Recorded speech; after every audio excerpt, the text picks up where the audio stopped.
Municipal elections లో nomination వేసాము, గెలవడం ఎలా అని చెప్పి మీరు ఆలోచిస్తున్నారా? తక్కువ ఖర్చుతో ఎలక్షన్ లో ఎలా గెలుస్తాము, ఎలాంటి స్ట్రాటజీ వాడాలని చెప్పి మీరు ఆలోచిస్తున్నారా? అసలు ఏ స్ట్రాటజీతో వెళ్తే తక్కువ ఖర్చుతో ఈ మున్సిపల్ ఎలక్షన్ లో గెలవగలుగుతామని చెప్పి మీరు ఆలోచిస్తున్నారా? అసలు ఎమ్మెల్యే ఎలక్షన్లకి వాడే స్ట్రాటజీ మున్సిపల్ ఎలక్షన్లకి పనిచేస్తుందా లేదా అని చెప్పి మీరు ఆలోచిస్తున్నారా? మొన్నటి వరకు జరిగిన సర్పంచ్ ఎలక్షన్ లో ఎన్నో వ్యూహాలు ఫెయిల్ అయ్యాయి. మరి ఇప్పుడు ఏ వ్యూహంతో వెళ్తే మనం గెలుస్తామని చెప్పి మీరు ఆలోచిస్తున్నారా? ఈ ప్రశ్నలన్నిటికీ సమాధానం తెలియాలనంటే మీరు ఈ వీడియోని చివరి వరకు చూడాల్సిందే, 10 మందితో షేర్ చేసుకోవాల్సిందే. నేను మీ Errabelli Rajinikanth, political analyst. Janapaksham talk షోకి స్వాగతం, సుస్వాగతం.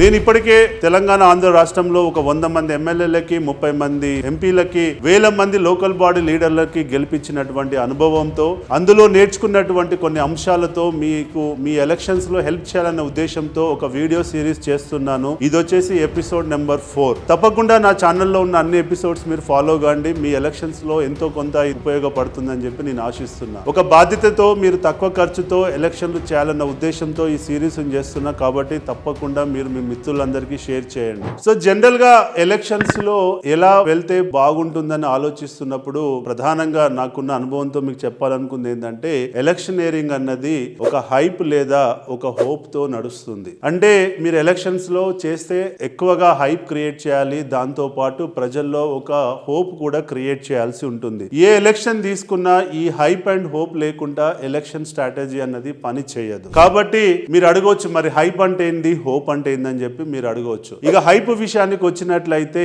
మీరు తప్పకుండా మీరు చేసేటువంటి కార్యక్రమాలన్నిటినీ సోషల్ మీడియాలో బాగా ఎక్కువగా ప్రచారం చేయాలి. ప్రతి ఓటర్ కి వెళ్ళేటట్టు చూడాలి. మీరు పెట్టే మీటింగ్లకి ఎక్కువ జనాలు వస్తున్నారని చెప్పి ఒక హైప్ క్రియేట్ చేయాల్సి ఉంటుంది. మీకు ఎక్కువ ఫాలోయింగ్ ఉంది, మీరే గెలవబోతున్నారు అనేటువంటి హైప్ ని సోషల్ మీడియా ద్వారా, మీడియా ద్వారా, అవుట్డోర్ బ్రాండింగ్ ద్వారా మీరు ప్రజల్లో హైప్ క్రియేట్ చేయాల్సి ఉంటుంది. ఎవరైతే ఎక్కువ హైప్ క్రియేట్ చేస్తారో జనాలు వాళ్ళనే నమ్మేటువంటి పరిస్థితి ఉంటుంది. సో కాబట్టి మీరు సోషల్ మీడియాని చాలా బాగా వాడుకొని హైప్ క్రియేట్ చేసుకుంటే మీకు ఉపయోగపడుతుంది. ఇక హోప్ విషయానికి వస్తే, ఓన్లీ హైప్ క్రియేట్ చేసి వదిలేస్తే అది వర్కౌట్ కాదు. హైప్ తో పాటు హోప్ కూడా క్రియేట్ చేయాలి. మీరు అడగవచ్చు, హోప్ అంటే ఏంటి అని చెప్పి. హోప్ అంటే ఏం లేదండి, మీరు ప్రజల్లో మీ మీద ఒక నమ్మకాన్ని క్రియేట్ చేయాలి. మీ నాయకత్వంపై ఒక నమ్మకాన్ని క్రియేట్ చేయాలి. మీరు గెలిస్తే వాళ్ళకి అందుబాటులో ఉంటారు అని చెప్పి ఒక నమ్మకాన్ని క్రియేట్ చేయాలి. మీరు గెలిస్తే వాళ్ళకి నిరంతరంగా అభివృద్ధి కోసం పాటు పడతారని చెప్పి మీరు ఒక నమ్మకాన్ని క్రియేట్ చేయాలి. సో మీరు అడగవచ్చు, ఆ నమ్మకం ఎలా క్రియేట్ అవుతుంది అని. నమ్మకం ఎలా క్రియేట్ అవుతుంది అంటే, మీరు ఒక మేనిఫెస్టోని తయారు చేసుకోండి. ఆ మేనిఫెస్టోని ప్రతి ఓటర్ కి చాలా బలంగా చెప్పండి, చాలా గట్టిగా చెప్పండి, చాలా బల్లగుద్ది చెప్పండి. ఏంటంటే,